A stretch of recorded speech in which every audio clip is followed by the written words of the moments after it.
अंगणवाडी सेविका, अंगणवाडी मदतनीस यांच्यासाठी आताच्या क्षणाची सर्वात मोठी ब्रेकिंग न्यूज आहे. ती म्हणजे मतदान केंद्राच्या ठिकाणी असणार पाळणाघर. तर यासाठी अंगणवाडी सेविका आणि मदतनीस या करणार मदत. पाहूया याबाबत सविस्तर. तत्पूर्वी चॅनलला अजूनही सबस्क्राईब केले नसेल तर सबस्क्राईब करा, समोरील बेललाही क्लिक करा, म्हणजे असेच नवनवीन लेटेस्ट अपडेट तुम्हाला पाहता येतील. लहान मुले घेऊन सुद्धा मतदानाला जाता येणार आहे, कारण मतदान केंद्राच्या ठिकाणी पाळणाघराची व्यवस्था करण्यात येणार आहे. पाळणाघरांची जबाबदारी अंगणवाडी सेविका आणि मदतनीस यांच्यावर असेल. मतदान करण्यासाठी जेवढा वेळ लागेल तेवढा वेळ पाळणाघरात अंगणवाडी सेविकेने दिलेल्या खेळण्यांसोबत बाळे खेळू शकणार आहेत. तर अंगणवाडी सेविकांनी मात्र विनामोबदला काम करावे लागत असल्याने नाराजी व्यक्त केली आहे.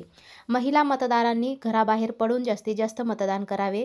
महिलांचा मतदानाचा टक्का वाढवण्यासाठी जिल्हा प्रशासनाने 5हून मतदान केंद्र असलेल्या ठिकाणी पाळणाघर करण्याचे नियोजन केले आहे. सुमारे 2100 ठिकाणी पाळणाघर असणार आहे. तर पाळणाघरात पिण्याचे पाणी, खेळण्याबरोबरच बाळाला आवश्यकतेनुसार पोषक आहार देखील उपलब्ध असणार आहे. त्यामुळे बाळाला घेऊन मतदानाला आल्यानंतर अंगणवाडी ताईकडे बाळ सोपवून महिला मतदार निश्चितपणे मतदान करू शकतात, असे प्रशासनाकडून सांगण्यात आले आहे.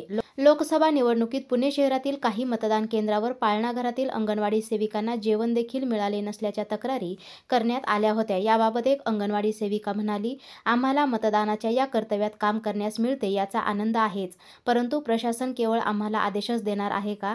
लोकसभा निवडणुकीच्या मतदानाच्या दिवशी मतदान केंद्रावरील इतर कर्मचाऱ्यांना जेवण पोहोचले, पण आम्हाला साधे पाणी देखील विचारले नव्हते. मोबदला तर दूरच, पण किमान आम्हाला तुमचे काम कसे चालले आहे हे पाहणीला आलेल्या वरिष्ठांनी विचारावे.